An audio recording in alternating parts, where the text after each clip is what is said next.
Friends, good afternoon and welcome to the Jewish Federation of Western Connecticut's annual Yom HaShoah Commemoration for 5783, 2023. B'nai Israel is the Federation's partner on this campus, and we are privileged to host this event here in our sanctuary for many years. On this eve of the observance, this year we are distinctly honored to welcome Rabbi Philip Lazowski. The Holocaust was the most systematic, comprehensive genocide ever perpetrated because they had been born into a people and a faith grounded in hope and human dignity. 6 million Jews were cruelly starved, tortured, and murdered, buried in nameless graves, and turned into ashes and wisps of smoke. Some, including notable Jewish writers now, are asking tough questions about current methods of how the Holocaust is taught amidst rising anti-Semitism. Of course, if nothing so far has eradicated anti-Semitism, we shouldn't expect Holocaust education in and of itself to do so. To be sure, for students to grasp why Jews were targeted, the Shoah must be taught in context of a larger history of anti-Jewish animus. So too, we must highlight Jewish resilience, commemorations that deepen our understanding of the Holocaust, such as this annual gathering, thus take on heightened importance. We must not lose control over our people's own narrative. Rather, we must effectively share that narrative in allyship with museums, educators, and dedicated institutions and organizations. This effort demands more than simple platitudes, but ongoing engagement. For given human nature and political expediency, there will always be efforts to recontextualize its horrors.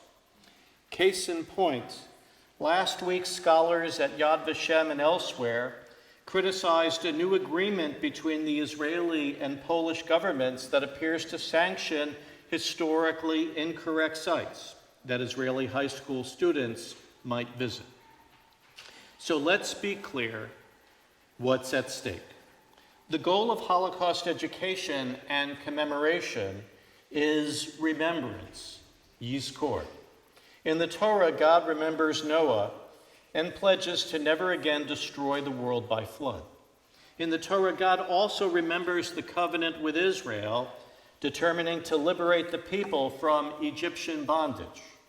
Note, remembrance isn't passive, but active, inducing us to acts of empathy and connection. Remembering the Holocaust and its victims, one determination is to live as Jews or friends of the Jewish people. Another is to never close our eyes to barbarity aimed beyond our own kin. That's why, for example, we became activists against genocide in Darfur, and why we now support the nation of Ukraine in its current struggle against Russia. The past warns us. If it has happened already, it can happen again.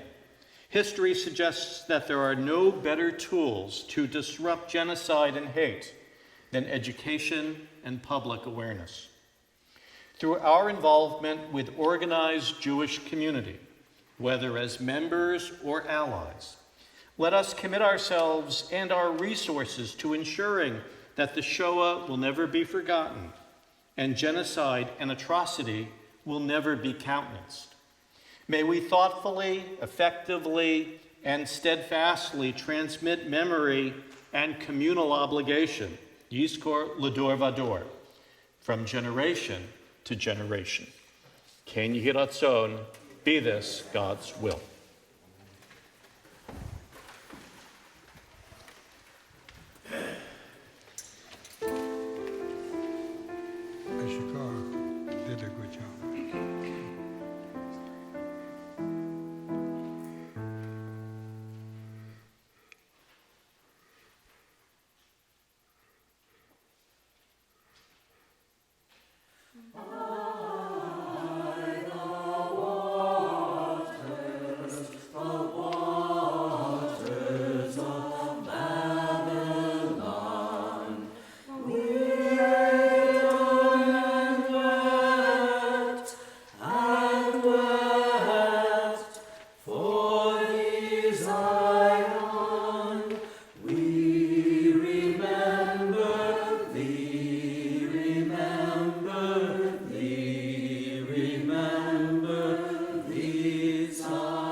Welcome to the Jewish Federation of Western Connecticut's annual Yom HaShoah program. We are able to present this program because of the generosity and foresight of the Max and Fake Hats Yom HaShoah Fund. We are grateful for the legacy they left our community. I'm Pauline Zimmerman, the president of the Jewish Federation. This year, like every year, we gather to remember and show our respect for the 6 million who lost their lives in the Holocaust. This year, like every year, we have candles lit by survivors, family members of survivors, and people who know and remember the history of the Holocaust. And this year, like every year, and more than any year, we gather to remember that which we can never forget. As long as we continue to teach our children and grandchildren what the Holocaust was and why it is so vital we remember, we keep the memories of the perished alive. Once we fail to remember, we begin to forget. We must speak their names. We must speak of the atrocities that occurred. We must never stop remembering. I'd like to thank Rabbi Philip Lazowski, our speaker this evening, Rabbi Eric Polikoff from B'nai Israel, Linda Goodman, our director of music, Michaela, our choir, all the rabbis and cantors from the surrounding synagogues who've helped make this evening possible. Thank you all for joining us. I'd like to now introduce Gary Jones, our Federation Director.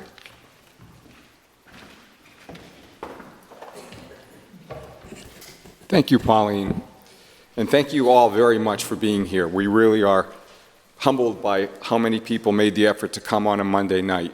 We think this is a very important commemoration, as Pauline mentioned, and we're so appreciative that after 4 years of having to do it over Zoom, we're actually able to do it live with real people together in a way that I think is very, very meaningful. So thank you very, very much for being here.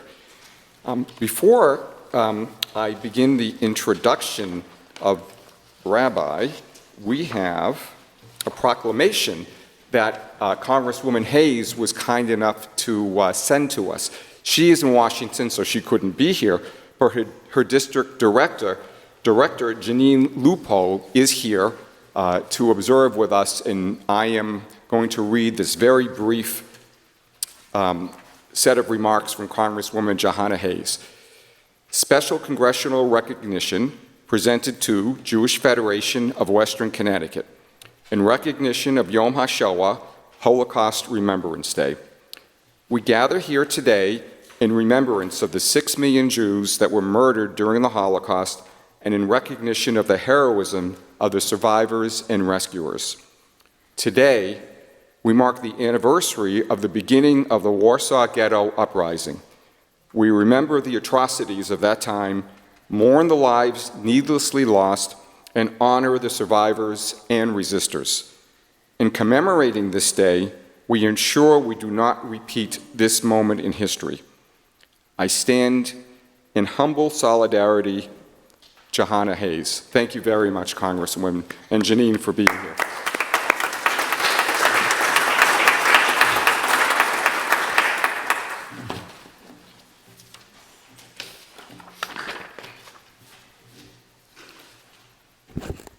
It is my distinct honor to have the opportunity to introduce our speaker for this Yom HaShoah commemoration, my friend and mentor, Rabbi Philip Lazowski. Before I do, however, I would like to take a minute or two to place this year's Yom HaShoah observance in context by acknowledging some of the challenges facing the Jewish community today. We have been bombarded by hatred that is truly dizzying in its diversity. In Connecticut alone, ADL has reported that documented cases of anti-Semitism have literally doubled from 2021 to 2022. In addition, Ye, the entertainer formerly known as Kanye West, unleashed a series of ugly threats targeting the Jewish community and citing various conspiracy theories blaming Jews for many of the evils that afflict our world. We were further stung by those harsh words when we realized that his social media platforms reach about 3 times more people than the total number of Jews in the entire world. We also recognize that college campuses are increasingly becoming uncomfortable places for some of our children and grandchildren who face increased anti-Semitism and exclusion. Finally, we see an increase in terror attacks in Israel, and note that Iran and its proxies have recently unleashed coordinated missile attacks targeting Israel from Gaza, Lebanon, and Syria. Yom HaShoah commemorations like this one remind us of the potential consequences of unchecked hatred of Jews.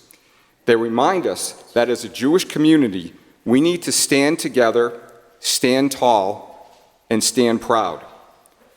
They remind us that we need to make sure that our elected officials, our law enforcement personnel, and our friends and allies of all faiths understand the concerns we have so that they too can help us fight this unreasoned hate. But these Yom HaShoah commemorations all remind us of the strength and resiliency of the Jewish community as demonstrated by our survivors. They survived against all odds, and so many of them went on to have extraordinary giving and productive lives that made the world a much better place. In that context, I am particularly happy that this year, a year filled with so much uncertainty and concern, we are able to have the opportunity to introduce Rabbi Philip Lazowski so that we can all have the honor of learning from and being inspired by him. Rabbi was born in the small town of Bieleka, which is in present-day Belarus, in 1930. I will let Rabbi tell you about his survival story and the early part of his American story. However, I would like to let you know about a few of his many, many accomplishments since he has come to Connecticut. He has been the spiritual leader of 3 Hartford area synagogues: Congregation Beth Shalom, Beth Hillel Synagogue, and the Emmanuel Synagogue. He is currently the Rabbi Emeritus of both Beth Hillel and Emmanuel Synagogues. He has been the chaplain at the Institute of Living in Hartford for the past 40 years. He was the chaplain of the Hartford Police Department for 43 years, until retiring from that position in 2015. He currently serves as the chaplain of the Connecticut State Senate. As you can see, his devotion to serving both the Jewish community and the entire community is unparalleled. He has published 15 books by my counting, including Faith and Destiny, which is an autobiographical account of his Holocaust experience, and his most recent book, What the Years Have Taught Me. On a personal note, I have known and had the opportunity to learn from Rabbi for many, many years. I know that you will appreciate the opportunity to do so today as well. Please help me welcome Rabbi Philip Lazowski.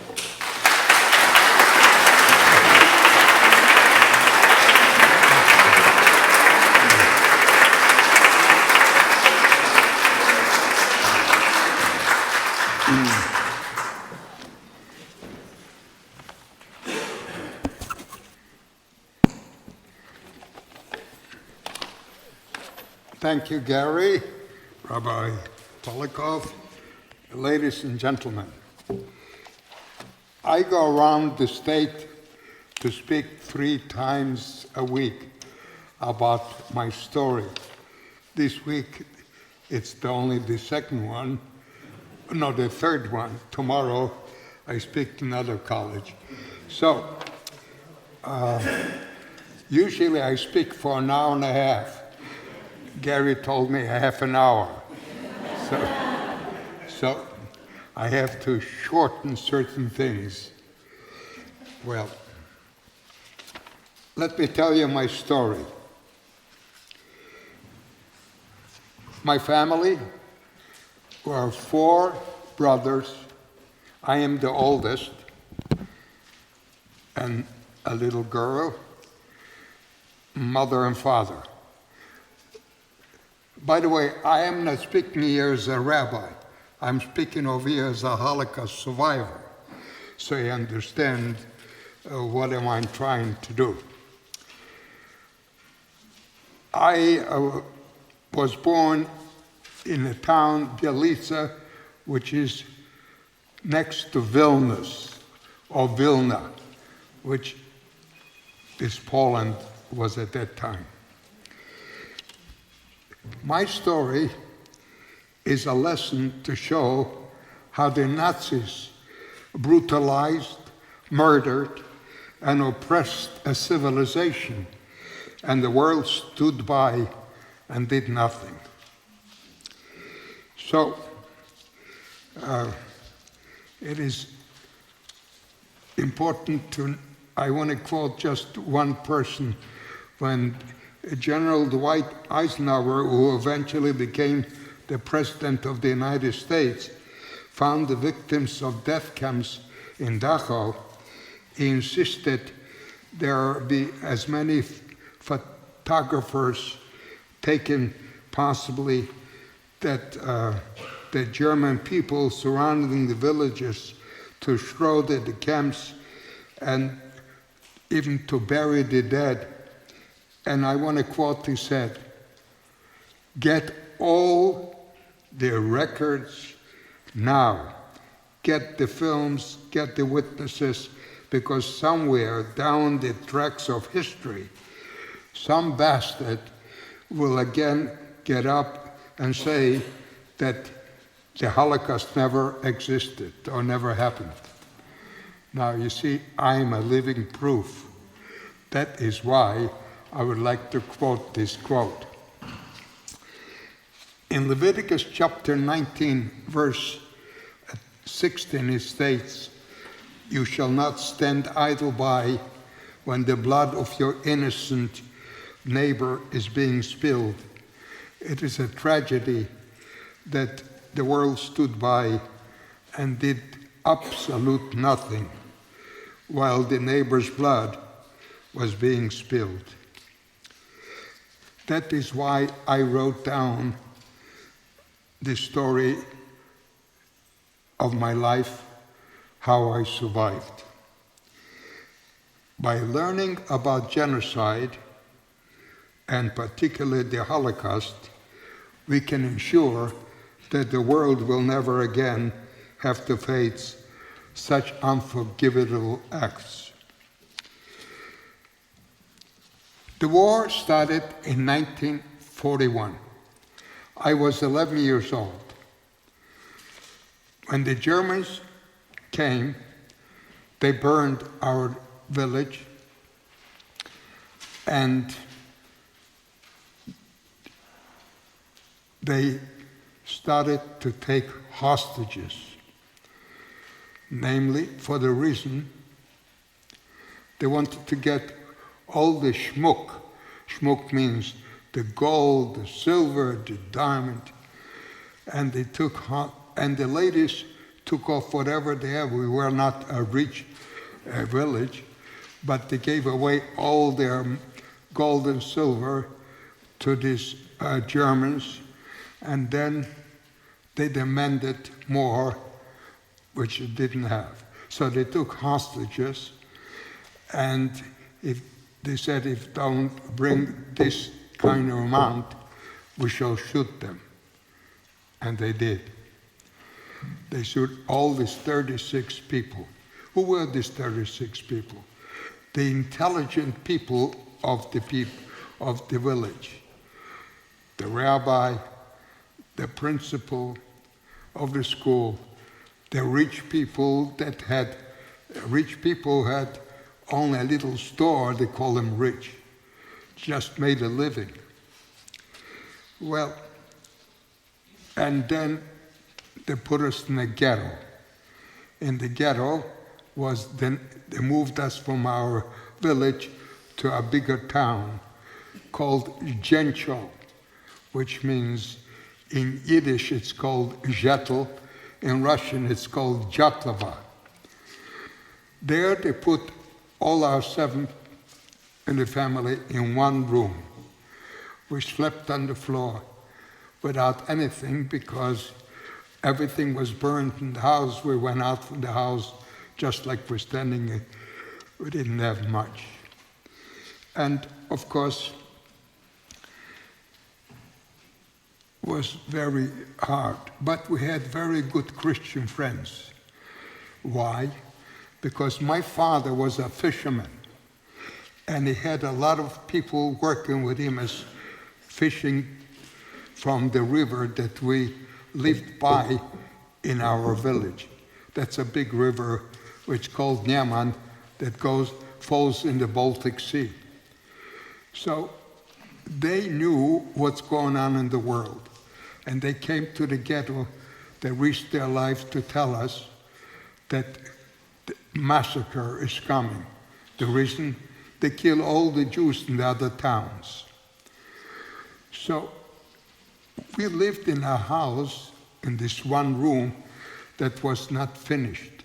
Only the roof was halfway, and under the roof was sand. So my father and I decided to build a cave. And we built a cave, and when the massacre started, we shall go in the cave. But since I was the oldest of all the family, of the 3 brothers and sister, I was responsible to close the cave in order not to be recognized. Well, the days showed up. The Nazis came with the trucks and they surrounded the town, the village, especially the ghetto, and they announced everybody to the marketplace. So my family dressed right away and they went into the cave. And I was the one, 11 years old, to close the entrance to the cave, and I will hide someplace else. Unfortunately, as soon as I closed the entrance, which was not recognizable, a Nazi spotted me and he said to me, "What are you doing here? Why aren't you at the marketplace?" And I told him that I forgot my coat. He said, "Where you going, you don't need a coat. And if you don't run, I'll shoot you right now." So I started to run in the marketplace. There I saw a scene which is unbelievable. First of all, thousands of people that gathered from the villages in this marketplace. And I saw a woman holding the baby and feeding him with the breast. And a Nazi came over with his spear, what he was wearing, with the bayonet, and took the baby from the mother's bosom and threw it like a football. I couldn't believe what I am seeing here. And then I see people being shot right in front of me. And then after a while, a Nazi stood on a podium with his finger and he pointed left or right, which means anybody who had a certificate as a doctor, nurse, cobbler, or shoemaker, because they needed these people or a very strong individual, they let it live. And I saw little children with the mothers, and especially the elderly was going to one side, the other one to the other side, left and right. So with the finger, it was life or death. Well, I, as a little boy, very small in size, was trying to find out if my family was found. At least I was able to die together with my family. But thank God I didn't find them, So I was ready, willing to die for myself as long as my family is safe. And then came into my mind, maybe somebody will take me as their son. Most of the people there, in the thousands of people, I didn't know anybody because we came from a different village and so on. So I went over to a few people and asked them, can you take me as your son? And he said, we have our own. And I understood. I said, thank you. And then I saw a woman with two girls. One was 5 and one was 7. And she was holding a certificate as she is a nurse. So I came over to the lady, and of course, I asked her kindly, would you take me as your son? And she looked at me with a charitable face. Her face glowed with gracefulness and said, if you wish to go through with us, you may. The Nazis will let me live with 2 children. Maybe they'll let me live with 3. And I hold on onto her dress in the back, and she went over to this guy with a finger, the Nazi, and she showed the certificate, and he looked at her certificate. She's a nurse, and he told her to go where the people live. So she saved my life. I asked her, what's your name?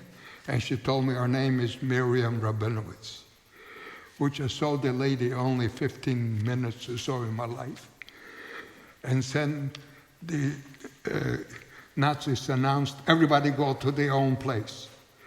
So I thanked her again, and I ran to open up the cave where I closed up my family. So I went in close to the house. While before I entered the house, I saw 4 people lying dead in front of the house. So I was thinking they killed my family. So a dizziness came unto me. I felt numb, and the wave of dizziness swamped me, and I collapsed, and I was lying there. While I was lying, my aunt knew the entrance of the cave. She survived, and she opened the cave, and my mother asked, where is Fivale? Which means that was my name. And she said, I didn't see him. So my mother went to look for me, and while she was going, she found me lying there. That's the first time I saw my mother. I embraced her so hard that I never forgot in my life. And that's the first time, the first massacre. By the way, 2 weeks later, or 3 weeks later, I saw the lady that saved my life, which I never forgot her face. And I said I looked up to the window. She was walking by to the doctor because one of our daughters got sick. So I said to my mother, Mother, take a look. That's the lady that saved my life. My mother came out and blessed her and thanked her for the noble thing that she did for saving me as the child. 2 months later, the massacre, this second massacre, took place, which means Juden reign. Juden reign means clean. Juden means Jews. Nobody to survive. Everybody has to die. So again, we went into the cave. We were sitting there for 5 days and 5 nights without food or water.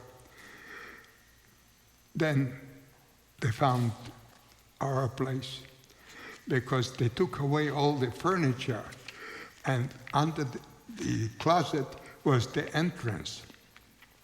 So,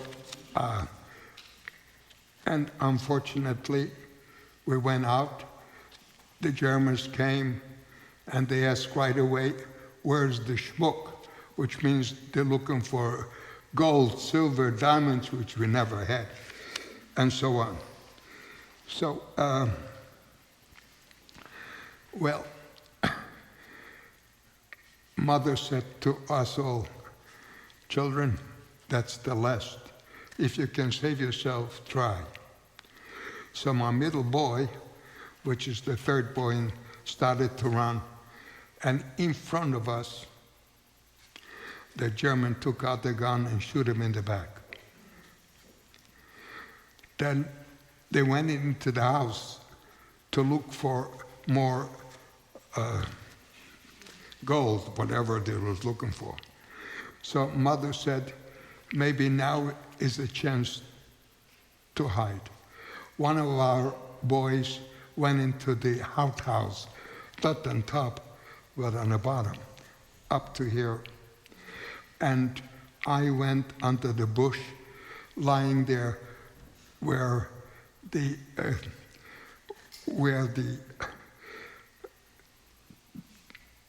ghetto ends, and when the ghetto ends, then there's barbed wire. The barbed wire was under my hand, lying down. The German that stood there stepped on the wire, and my hand was bleeding, and I didn't move till he went away. And then I saw they took away Mother and the two children, the little children. One was the girl holding on her breast, and of course the other boy. And I knew where my father worked, so I went in to look for my father.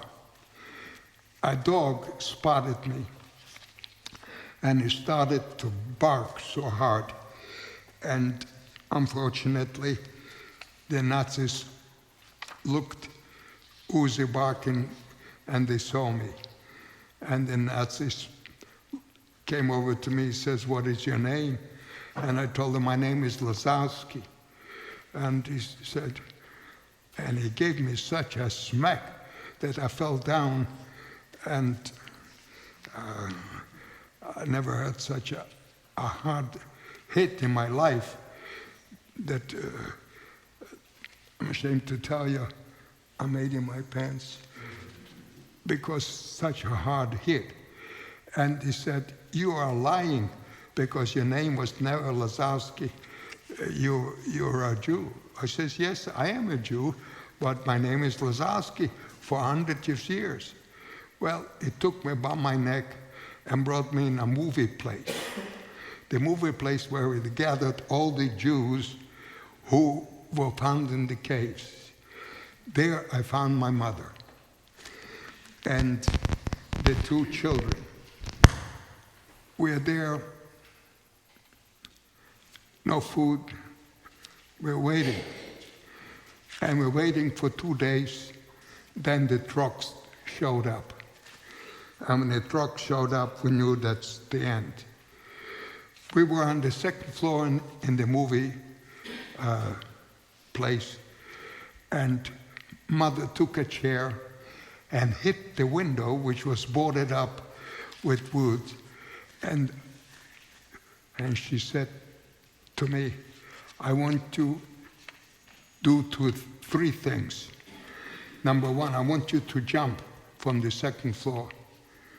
I said, "Mother, I cannot jump without you. I want to stay with you." Says, "I cannot jump from the second floor. Holding the baby, I'm going to crush the baby holding the baby. So I cannot, from the second floor in the movie was quite high. So I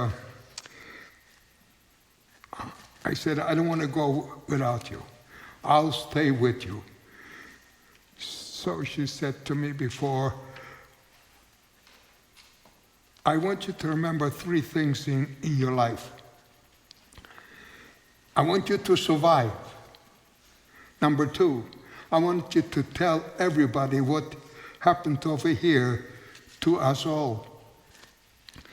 And also, I want you to be somebody. To be somebody means you have to learn. You have to know something. And without even having an answer, yes or no, she pushed me up the window and I fell in the grass there while somebody, a Nazi, was standing there, and he didn't turn around. He heard the knock. So I was lying there in the grass. Then another mother saw what my mother did, and she took her boy, which is 9 years old, and threw him out after me. So we were lying both together in the grass. Then we heard the trucks taking away all the people. The question is, where shall I go from now? So I said to myself, God gave me direction. Where shall I go? So I went back to the ghetto. And the ghetto, I know there's no more Jews there in the ghetto, but I saw people taking all the furniture and the goods from all the houses that was left empty. And I saw a guy carrying a big piece of furniture. So I said to him in Russian, can I help you? Oh, he says, by all means. And there were hundreds and hundreds of people there grabbing whatever it is. So we mixed in with the people that didn't recognize that we're Jews, because everybody was interested in grabbing whatever they can from the homes. So I started a conversation, and I asked them, are there any Jews left over? Oh, he says, there's only one place where 10,000 Jews are still alive. I says, where is that? He says, you know, there is about 25 kilometers from here, there's a town called Dvorets. Over there are 10,000 Jews building an airfield for the Germans. So I heard the word Dvorets, so I said to the boy, let's run. Where did we run? In the corn. At that time, the corn was so high. We were so small. We went in the corn, nobody can find us. So we were lying in the corn. The night approached. He says, I'm going to look now for a sign, Dvorets, which I never was in this area at all. I found the path which says Dvorets. So we started to walk. The boy, 9 years old, said, I'm awful tired. I can't walk anymore. So I saw a little forest. So I said, let's go in the forest right next. I made a sign when I go out in the forest what direction I should go. And this boy fell right away asleep. And I was marching a whole night, was waiting till the night finished, the sun approached. I wake up the boy, and I said, his name was Abe Goldstein. And I said, Abe, we gotta go. Well, he says, I'm not going with you. I says, why aren't you going? He says, I don't want to live without mother and father. I want to go back and die to the ghetto. I grabbed him by his neck, and what happened was, I hold on to him. He said, my mother told me that she wants me to live, and so did you, mother, tell. Now, you're disobeying your mother's order.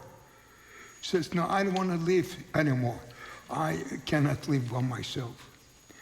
So I grabbed a hold of him, and I held him by his neck, and he ran away from me, and I kept on shouting, don't go, don't go.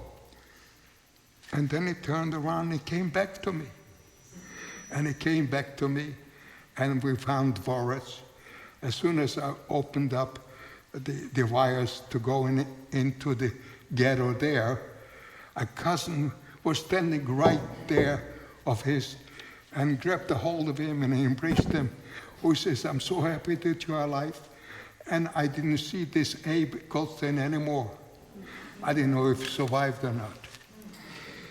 Well, in Dvorets, I found my brother, one of my brothers, that survived in the hard house.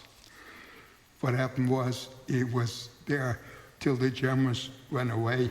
Then he went in the house, took off his dirty clothes, of course, and he changed clothes.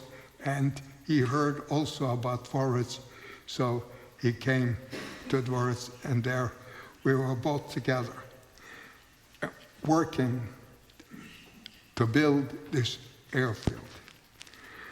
Then, while walking there, we met a friend of the family, a Christian friend, that I recognized, and I told him that if you find out if my father is alive, well, if my father is alive,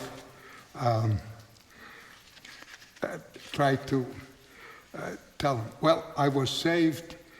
I have a note over here. I have only a few minutes to talk. So anyway, we went into the woods. We were in the woods for 2 years. 85% of the people who went to the woods never survived. They died of starvation. They died of the worst thing that a person can die, is freeze to death. 50 below zero. If you stay outside an hour or less than an hour, you're not alive anymore. The only thing is you have is your mind working. The rest doesn't. Anyway, I was, to make it now short, the Germans were fighting. We were in the woods together with the partisans. And there's stories that I can tell you about partisans for hours. Anyway, to make the story short now, the Germans were living this in 1944.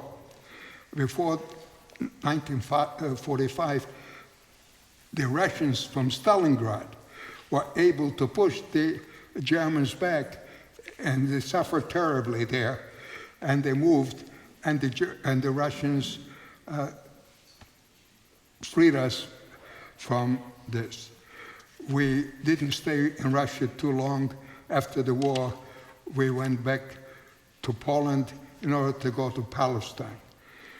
Unfortunately, the Palestine was not yet there, so we tried to sneak in Palestine, but they took all the people who fought and put them in another concentration camp from the English people. So we went and we spent the time in the Jewish camp in Austria.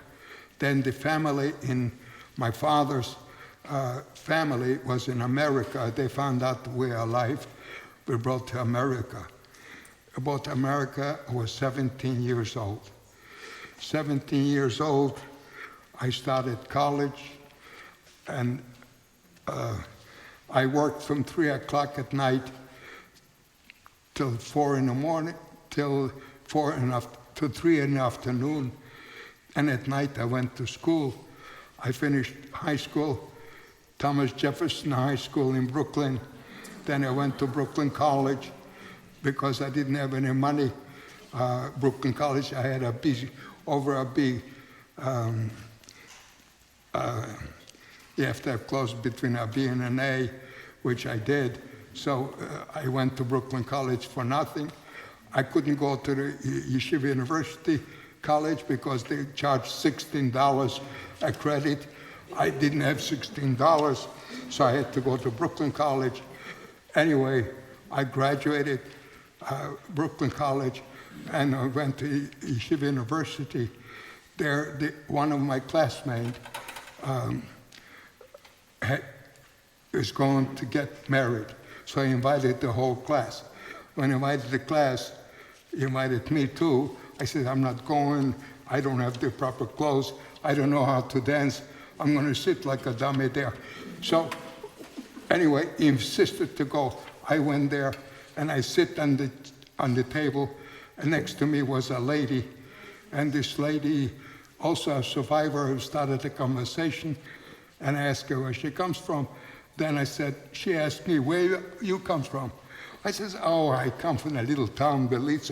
You wouldn't know. Anyway, she said, Belize? My best friend saved a little boy from Belize that I was told. And so I says, how did you save? And she told me the story. I says, I'm the boy. Where does the family live? They live in Hartford, Connecticut. I married the girl and also I want you to know, when I saved the boy, Abe Goldstein, I was looking for him for 15 years. Every time I used to go to Israel, I used to leave his name. After 20 years or so, I got somebody came over to me in Israel and said, Rabbi, guess what? Your friend that you saved his life lives in Montreal, Canada. I called him up, and he answered the phone, and he said, who's calling? I says, the fellow who saved your neck. For a minute, I was quiet. He never told the story that how he survived the Holocaust. I think the 5 minutes is up, so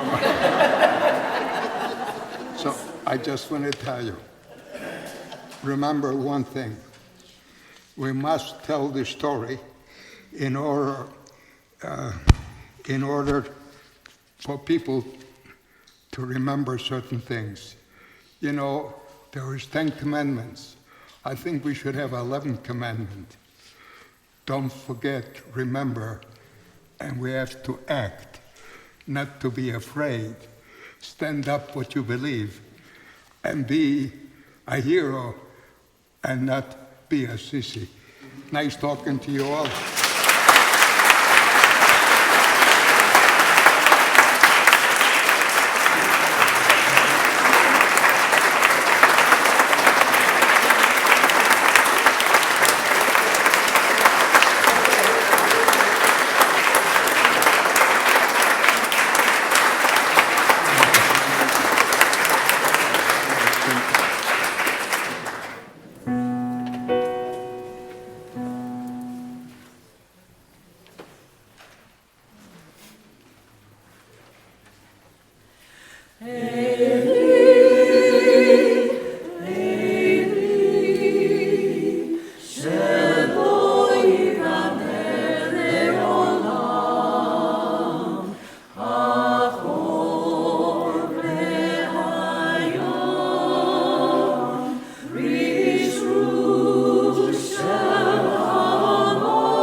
Thank you so much. That was beautiful.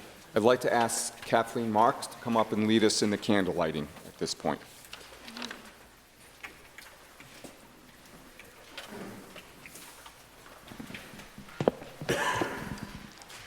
I'd like to call to the front survivor, Rita Kramer, Sandy Kramer, and Debbie Golenberg.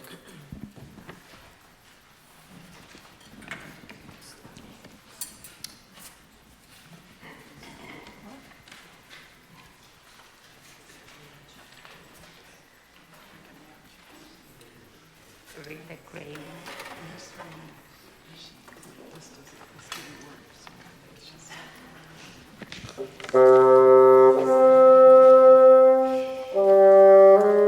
Just waiting for a match. We're waiting for a match. They're waiting. Yeah, we're gonna light the candle. So she's coming with a candle. You can say whatever you want. You can say whatever you want to say in a microphone. What would you like?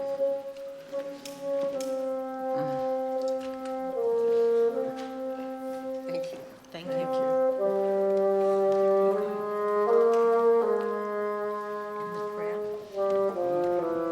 Do you want to say something? Do you want to say? This is in memory of my dad.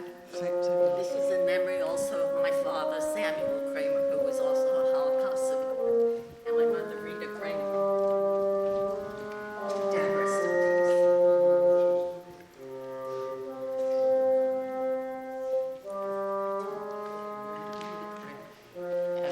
Yep.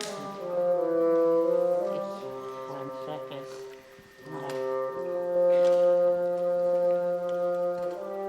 It doesn't. That's it.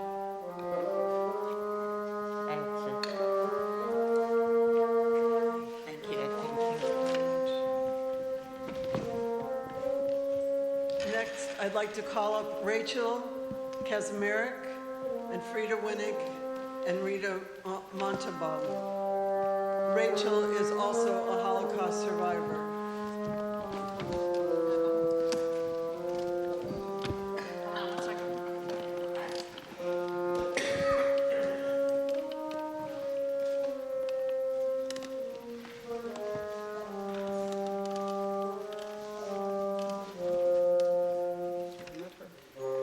Hold the candle.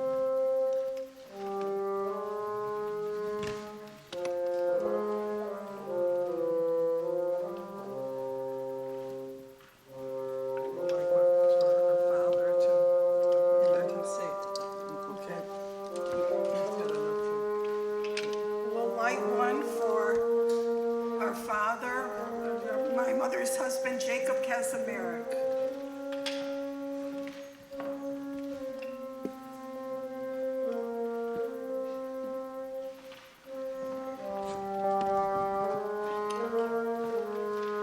Thank you, Rachel.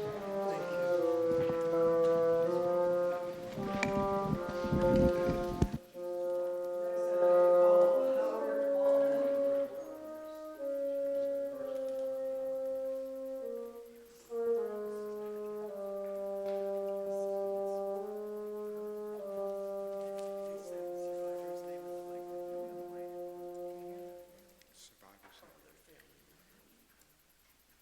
Okay, so this is for my grandparents, Hirsch and Risa Borochaner, and the Borochaner and Schnabel family that were killed.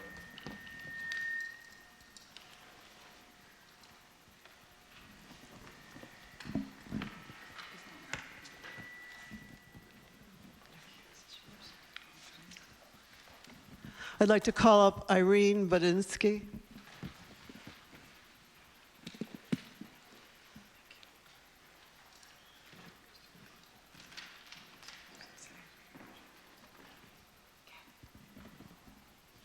This is in memory of Meyer Buchheim, grandfather of a dear friend of mine. He was sent to Theresienstadt and then to Auschwitz. And I wear, with honor, his Mogen David, which he sent to my friend before he was murdered.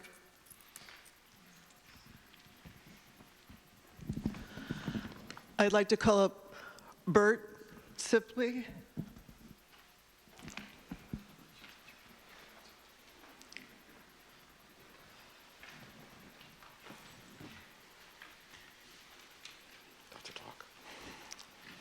you'd like to just say the name of the survivor?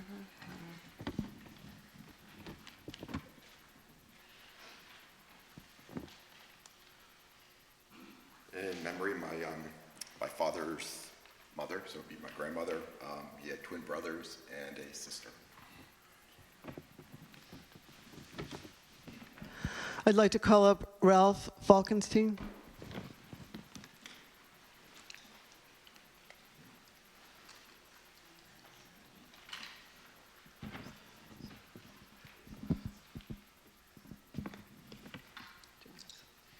Candle is in memory of my paternal grandparents, Leo Falkenstein, who perished by starvation in Theresienstadt, my paternal grandmother, who was Bertha Falkenstein, who was eliminated in Auschwitz, and then my maternal grandparents, Max Reinemann, unknown, last seen in Holland, deported, and his wife, my grandmother, Irma Reinemann, who was gassed early on in Cholmno.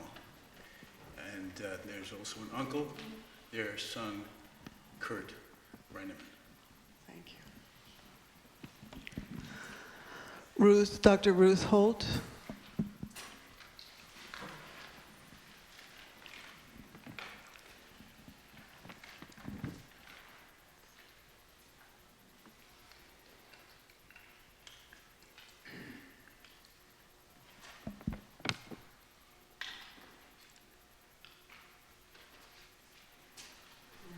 This is in memory of my grandparents, Mina and David Karabelnik, my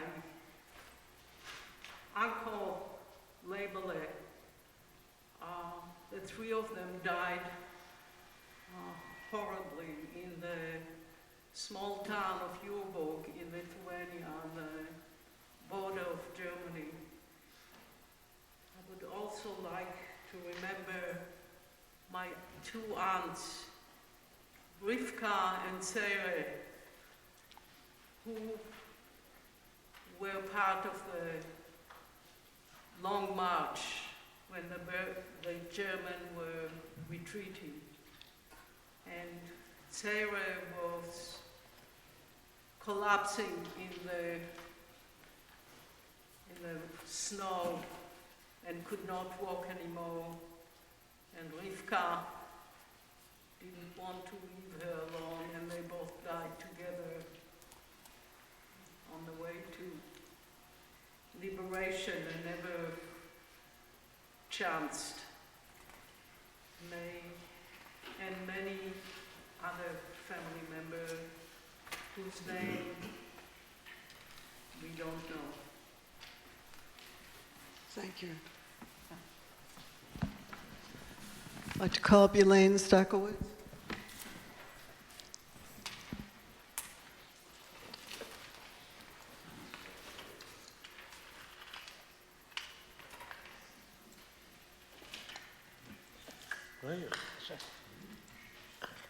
This is in memory of my parents, Aaron and Sonia Frankel.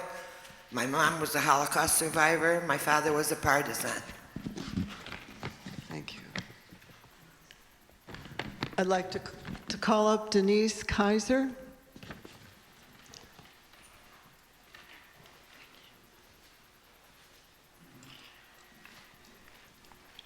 This is in memory of my father, Zev Bon Noach, my uncle, David Ben Noach, who survived,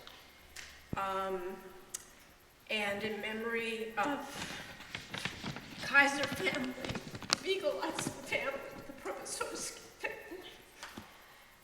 May their memories be for a blessing. Thank you. I'd like to call up Rabbi Leibowitz.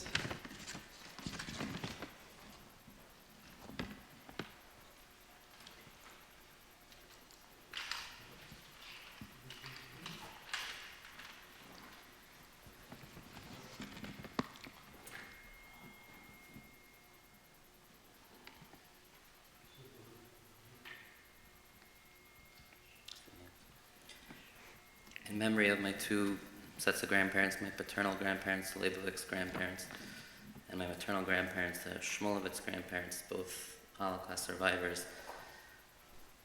My paternal grandmother's parents both were killed in Auschwitz. She had 2 sisters and 2 brothers who didn't survive as well. They were both killed in Auschwitz. And my 2 sets of grandparents went on and rebuilt a tremendous life after the war. And we live in their legacy. Robert Neville.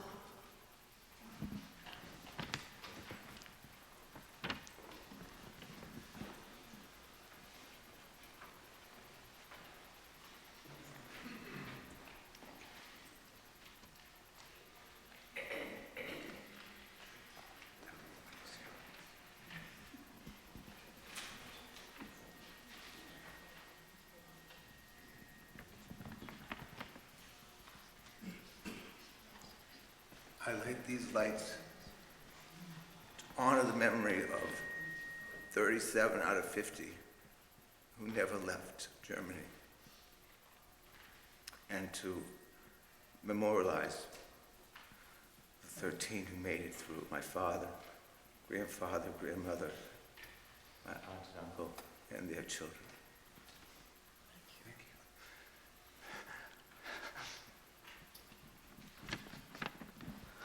Susan Weiss.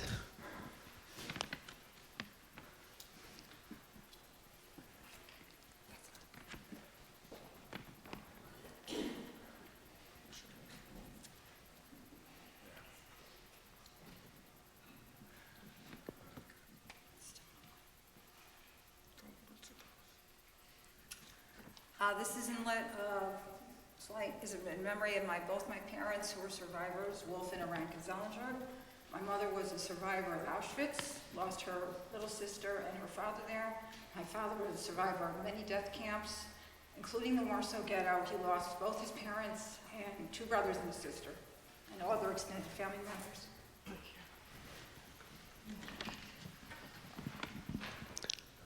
Doris Landita.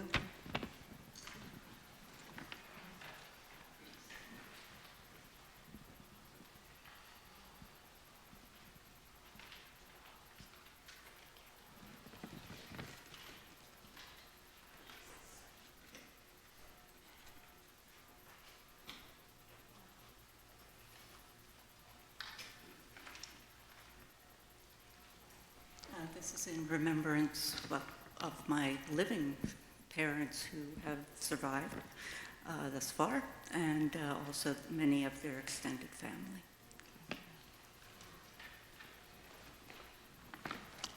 Kathy Marks.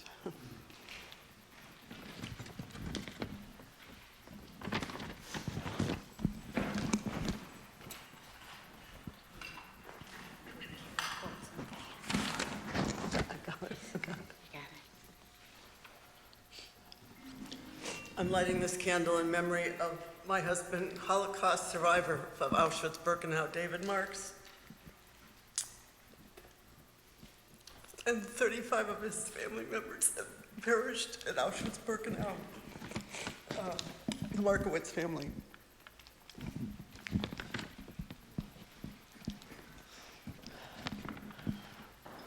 Are there any other people that would like to light a candle in remembrance of a survivor?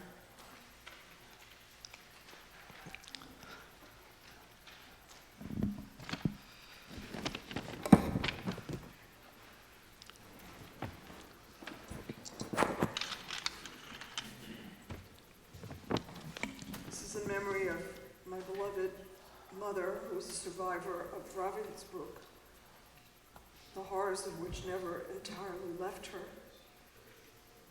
And also my grandmother, my uncle, and my aunt, all of whom survived Auschwitz. Thank you.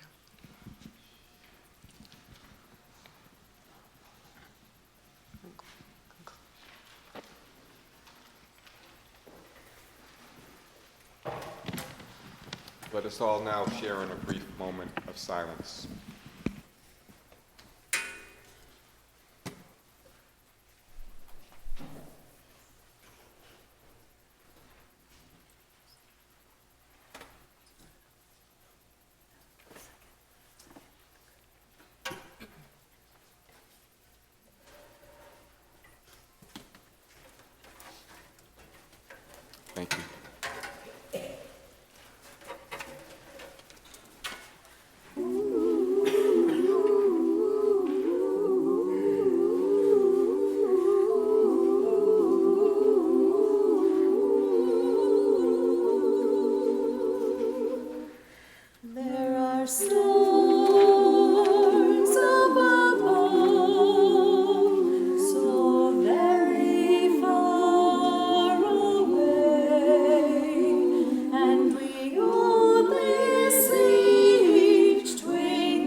That may be, I shall be there with you, the last survivor. Because you will be the last survivor, I shall be there, I promise you. I promise to be the memory of your memory. I promise that what you have endured will not be erased from the human conscience. I promise you this ultimate justice, that neither you, your name, nor your suffering shall be permitted to vanish from the world or its history. You were one man, you were one woman, but it is as if you had been one suffering humanity. And because you will be the last, it will be my duty to take over your martyrdom as one takes over in a relay. Not in order to relive it, but to relate it for all time, and to bear witness before history, in order that criminals shall no longer be absolved, to teach children that having become adults, they may build a society conscious of its past and resolutely turns towards a future of justice, love, and peace. Amen. Amen.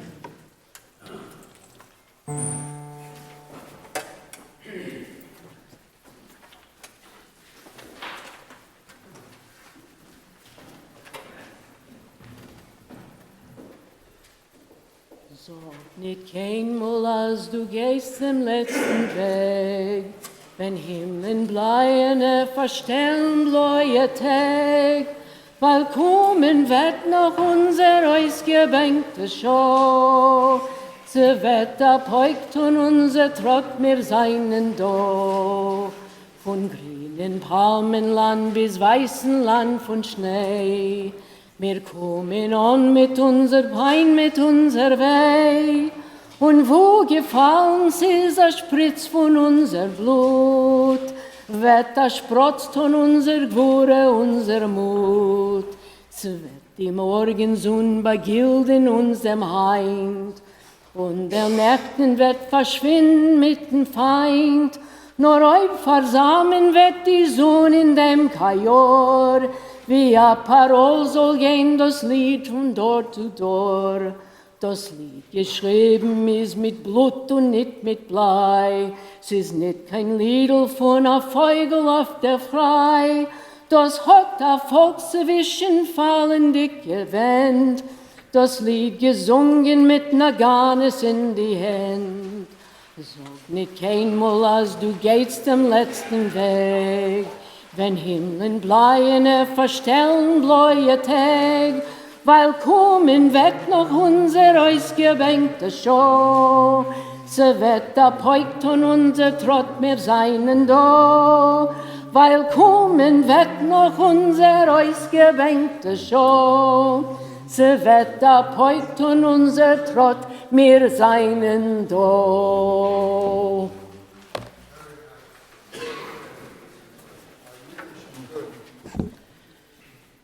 El malay rachamim, shoychein b'merayimim, hamtzei menucha nechayna, tachas kanfei ashchina,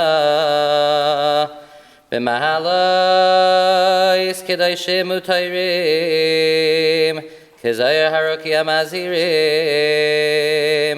es nishmais, 6 million אחינו ואחיותינו שנהרגו על קידוש השם בעל רחמים יסתירם בסייסר כנפיו לעולמים ויצרור בצרור החיים את נשמתם אדוני ונחלתם וינוחו בשלום על משכבם ונאמר אמן.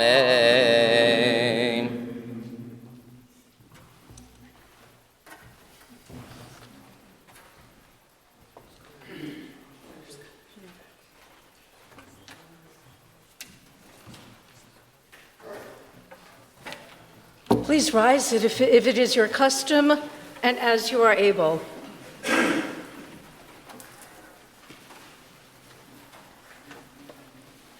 Yikadal, Yikadash, Shemer Abba, Ba'alma, Tivarach, Hirute, V'yamlich, Malchute, B'chayechon, U'v'yomechon, U'v'chayej, Chol Beit Yisrael, Ba'agala, U'v'zman Kari, V'imaru, Amen. Yehe Shemer Rabba, Mevorach, Leolam, Olamei Amaya. Yitbarach, V'yishtabach, V'yitpa'oi, V'yitramam, V'yitnaseh. V'yit hadar, v'yit haleh, v'yit halal, shmei d'kudusha b'richu. Le'elam in kol birchata v'shirata, tushbachata v'nechemata, da'miran be'alma v'imeru, amen. Yehe shalom rabba min shemaya, v'chayim aleinu v'al kol Yisrael, v'imeru, amen. Osei shalom b'mromav, hu ya'aseh shalom. Aleinu v'al kol Yisrael, v'yimeru. Amen.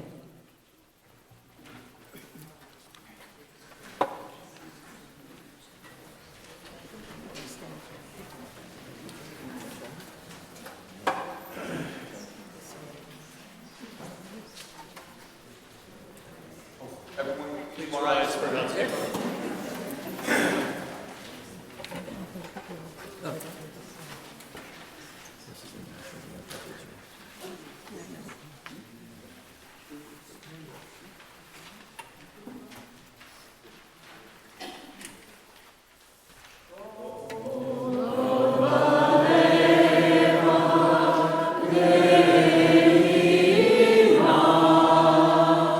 Nefesh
please sit for just a very quick couple of closing thank yous. First of all, I want to thank Representative Linda Harrison, who came here for our commemoration tonight. Very, very greatly appreciated. Just a few other thank yous. First, just want to reiterate how proud we are that so many people came to be together to share in this really important commemoration. I want to thank Rabbi Lazowski for his remarkably stirring words, and as I've mentioned to others, one of the most amazing stories I've ever heard. And it was really an honor to have you with us. Thank Rabbi Polikoff for always, Rabbi Nebel, Rabbi Lubovics, Cantor Kessler, Linda Goodman and the amazing B'nai Israel choir, which added such meaningfulness to the program, Debbie Garber, Leona Schwartz, Stephen Reps, president of B'nai Israel, who also doubles as a tech giant when we need him, and we greatly appreciate it. Finally, I just want to thank Kathy Conti for organizing this program so beautifully, as always. Our board members who were able to be here tonight, including especially Pauline Zimmerman, our president, and again, all of you for being here and sharing in this important occasion and important memorial. And thank you all so much, and travel home safely.